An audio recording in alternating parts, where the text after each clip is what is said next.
privilege of a sabbatical leave. And I would like to thank the people who are this presbytery for having that written into pastors' terms of call. I'd like to thank the people who are Covenant Presbyterian Church for encouraging me to do this. And I'd like to thank everyone who filled in all of the blanks while I was away. One of the qualities of the Presbyterian Church that I have always appreciated is our connectionalism.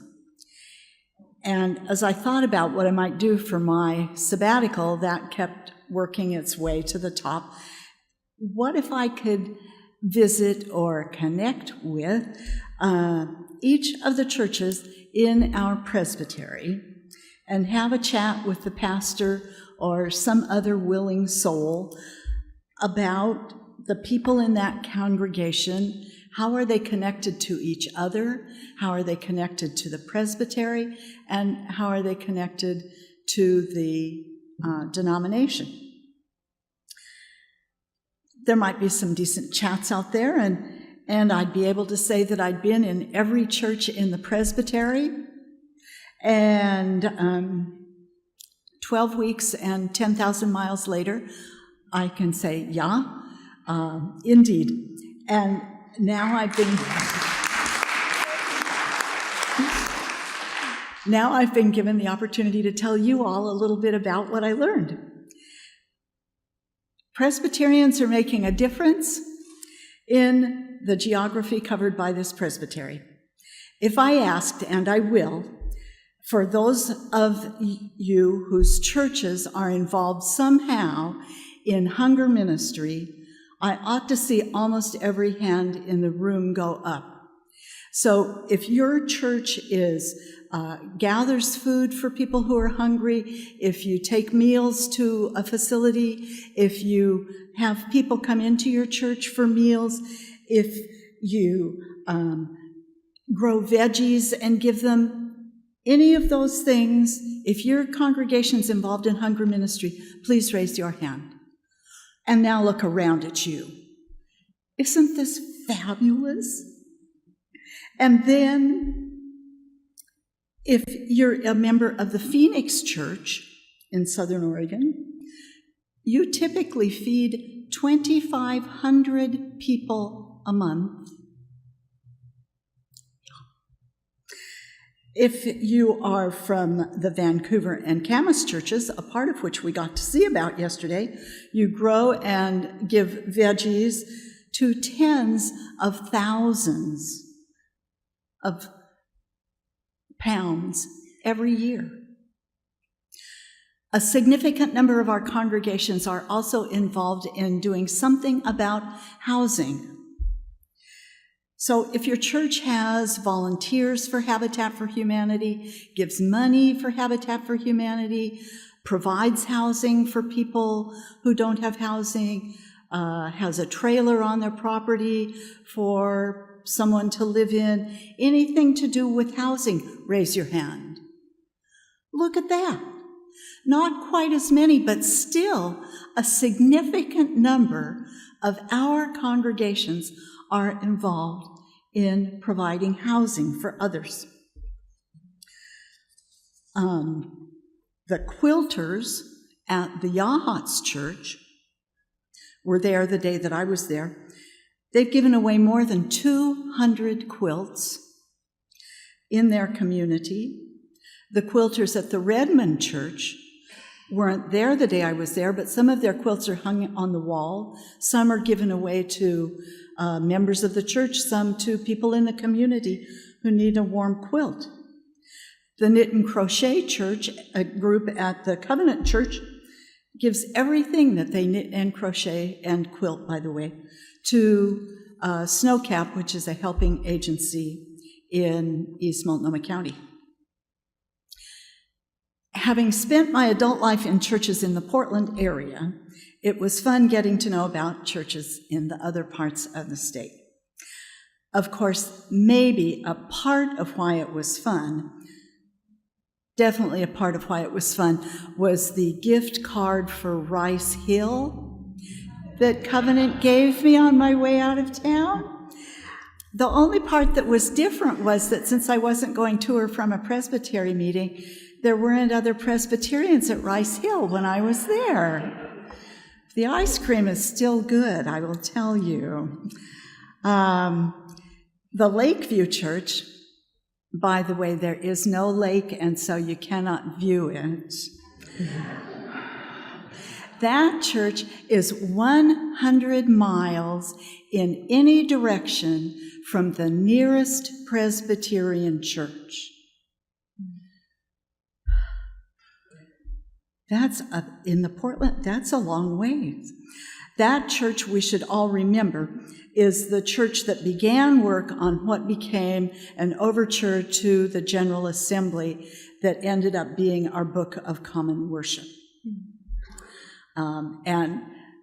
Rich is very happy to have that book and uses it a lot. The Nestucca Valley Church in Pacific City last year had over 270 visitors. Imagine this. When people go to the beach, I guess they go to worship. Several of our churches share space with congregations of other faith traditions or denominations. St. Mark shares with a Jewish congregation. Grace shares with a Somali congregation. Cooper Mountain shares with Seventh-day Adventists and a Vietnamese Catholic congregation. And some congregations, including Bend and Malin and Corvallis, frequently combine with congregations of other denominations for worship services, youth groups, vacation church schools, confirmation classes, whatever they can figure out how to get together to do. So what about all these connections? I heard in every church that people within that congregation were well connected with each other. And that differed whether it was a big church or a small church, what kinds of connections those were, whether it was a rural church or an urban church. Many felt that there was a good connection with the Presbytery, that there were people who liked serving on Presbytery committees and enjoyed the connections they got to make at Presbytery meetings. In fact, I heard that all of the elders at the Colonial Heights Church go to Presbytery meetings and they draw straws or have wrestling matches over who should vote. Others said that their connection to the Presbytery felt tenuous at best, more so in the central and south regions. More than once I heard that people were not in a particular church because it was Presbyterian, but because it was close to home or their best friend went there, or maybe in a small town it might be the only choice that they had. Connections to the whole church seemed even more remote in those cases, although many sounded as if they were interested in the possibilities offered by volunteering at General Assembly. So now you can do that, do it. One of my favorite connections happened early on. Ruth Vanderberg at the Gold Beach Church had invited me to have lunch with their ladies group. Their last meeting of the year was the day I was going to be in Gold Beach. And so I could meet with their ladies group. They were having lunch at, some of you probably know which pizza parlor it is. I don't quite remember. But anyway, they were having lunch, and there were 6 or 8 of us, and it was wonderful pizza. And one of the ladies at one point said, "You're from Hillsboro. Do you know?" Well, that's always the point where I quit breathing, because Hillsboro has 100,000 residents right now, and I probably only know 62,000 of them or so, and so I'm always afraid I won't know. But do you know Grace Berger? Well, I said, "Did you hear my last name?" I said, "Grace is my husband's cousin." I just about fell off my chair, and she about fell off hers. Well, 50 years ago, they'd gone to Oregon State together. she and her husband were celebrating their 50th wedding anniversary, and they wanted Grace to come, but they didn't know how to get hold of her.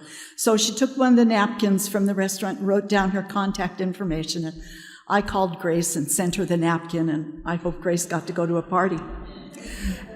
And so then I went home, and I was making my plans for the next week, and I called the Myrtle Creek Church, and the phone message suggested that I call somebody, and so I got this nice lady, and she said, "Oh, that just sounds like a lot of fun, but I don't know if I'm the one you want to talk to.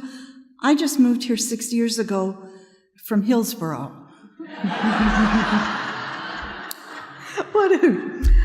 Connections. By the time I got to Myrtle Creek, they had gone through some photos and found pictures of several years ago when I had the opportunity to take a youth group there for a work project. And the baby in the photos was my son, who is now 37 years old. Oh, wow. The Cresswell Church had a great project going. The Cresswell Church, by the way, is the one that has 2 steeples. There's the one that's up where we think a steeple would be, and the one that's in the front yard, which is the one that was blown off the church during the Columbus Day storm. And they rebuilt it and left it there in their yard. So they had this old tree that got cut down, and they were cutting it up into kindling bits, bundling the kindling, putting a tag on it with the church's name, and then they were walking around the neighborhood. If a house had a chimney on it, they'd go up and see if they wanted some kindling wood. Here you go, some kindling wood. Cool deal. So then when I got to the to the Eastwoods Church, just across the path, they just had an old tree cut down, and they were going to cut up their wood and sell it for a fundraiser. And I said, well, some of it might be small enough that you could do what the Cresswell Church did. Well, that might have happened there too. I don't know. At some time in my life, I've now been in all but one of the churches in this presbytery.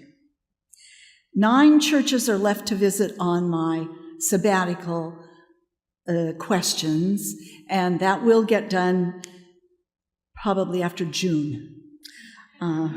Something's happening in June. This is a wonderful, welcoming presbytery. It will be great, good fun to see that in action this summer at GA. I've been known to say that Covenant is the best church there is, and I say that because I think it's the case. I didn't intend to make it part of my sabbatical, but the first time it sort of worked its way into a conversation over the summer, the pastor got this puzzled sort of look on his face, and he said, well, I thought this was the best church there was in the presbytery. Well, that was enough fun that I just thought, okay, so maybe it'll work its way into some other congregation, into some other conversations. And it did. Almost every time I got the very same reaction. Puzzled look. Well, I thought, what a cool deal. And I came away from my sabbatical thinking, we're all right. Thank you very much.